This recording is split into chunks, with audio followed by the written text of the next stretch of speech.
Kimia Materi 1 Kelas 11A 1. Koloid adalah campuran heterogen yang terdiri atas zat terdispersi partikel yang tersebar dan medium. Pendispersi zat tempat partikel tersebar, ukuran partikel koloid berada antara 1 sampai 100 nanometer. Ukuran partikel koloid lebih besar daripada partikel larutan, tetapi lebih kecil daripada partikel suspensi akibat ukuran partikelnya yang sangat kecil ini. Koloid terlihat seperti larutan yang homogen atau seragam, meskipun sebenarnya heterogen jika dilihat dengan mikroskop ultra. Koloid memiliki dua fasa, yaitu zat terdispersi zat yang tersebar dan medium pendispersinya zat yang menjadi tempat penyebaran. Sifat-sifat koloid. 1. Efek Tyndall, yaitu penghamburan cahaya oleh partikel koloid seperti debu. 2. Gerak Brown adalah gerakan acak oleh partikel koloid karena tumbukan antara partikel-partikel terdispersi. 3. Adsorpsi merupakan penyerapan zat oleh permukaan partikel koloid. 4. Koagulasi, yaitu penggumpalan partikel koloid karena penambahan elektrolit atau perubahan suhu. 5. Dialisis adalah pemisahan atau pemurnian koloid dari ion-ion pengganggu menggunakan membran semi-permeabel. 6. Elektroforesis merupakan proses pemisahan partikel bermuatan pada koloid dengan menggunakan arus listrik. Jika dilihat berdasarkan interaksi antara zat terdispersi ini dan medium pendispersinya, koloid dibedakan menjadi koloid liofil dan koloid liofob. Keduanya merupakan koloid yang medium pendispersinya berupa zat cair. Pada koloid liofil, zat terdispersinya suka menarik medium pendispersi.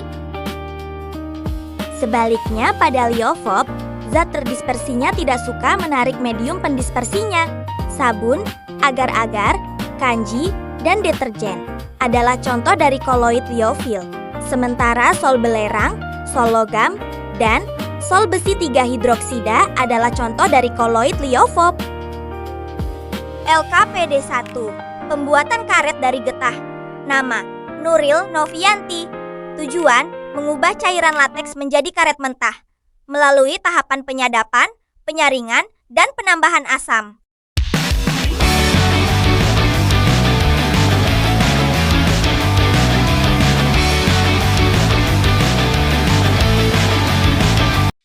Siapkan alat dan bahan. 1. Lateks segar dari pohon karet. 2. Asam asetat untuk proses pembekuan. 3. Air bersih untuk pengenceran. 4. Wadah koagulasi. 5. Saringan untuk memisahkan kotoran. 6. Alat penggiling atau botol kaca. Langkah pertama penyaringan. Saring 500 ml lateks segar ke dalam bak pembeku untuk membuang kotoran fisik.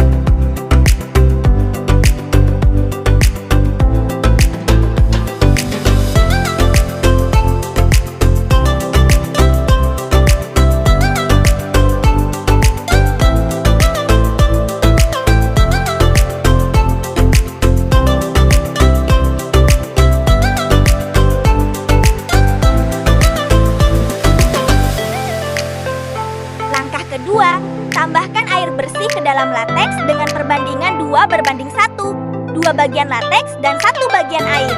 Jadi airnya sebanyak 250 ml. Lalu aduk rata.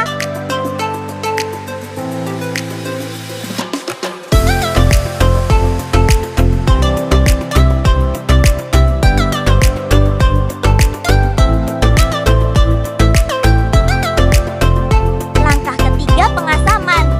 Tambahkan larutan asam cuka atau format sedikit demi sedikit sambil diaduk perlahan.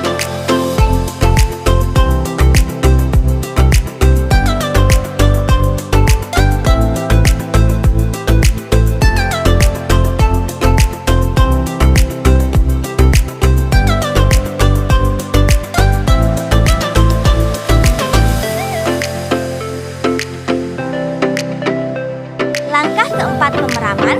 Bersihkan busa di permukaan lateks, pasang sekat jika ada, dan diamkan selama 1-2 jam hingga lateks membeku total menjadi koagulum. Karena kami tidak memiliki sekat, jadi kami tidak memakainya ya teman-teman.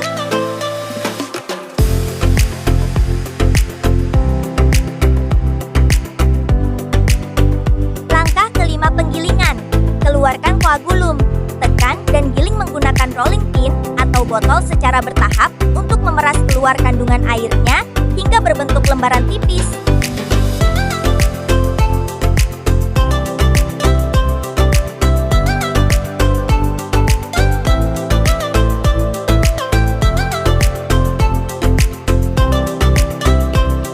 Setelah koagulum keluar, kita akan menggilingnya menggunakan botol kaca. Penggilingan dilakukan sampai koagulum berbentuk lembaran tipis.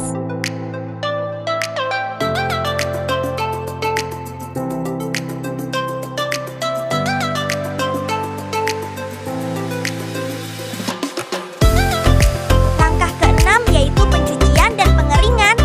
Cuci lembaran karet dengan air mengalir, lalu gantung di tempat yang teduh hingga kering.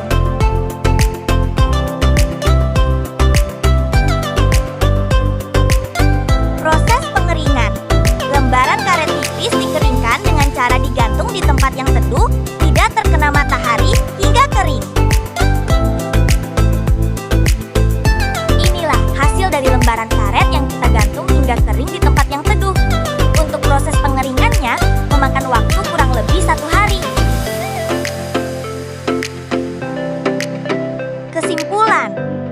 Berdasarkan praktikum yang telah dilakukan, dapat disimpulkan bahwa lateks segar dapat diolah menjadi karet melalui beberapa tahapan, yaitu penyaringan, pengenceran, pengasaman, pemerasan, penggilingan, pencucian, dan pengeringan.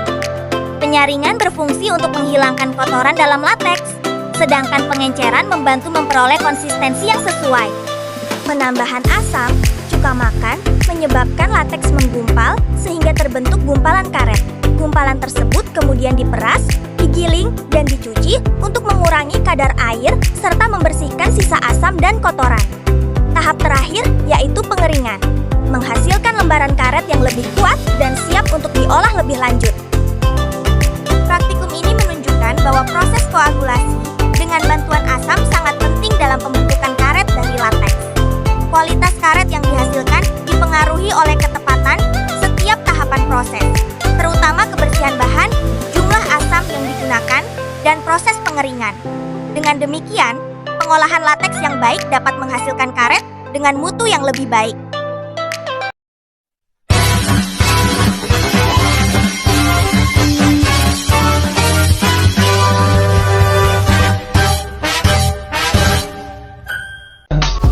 I just had to let you know you're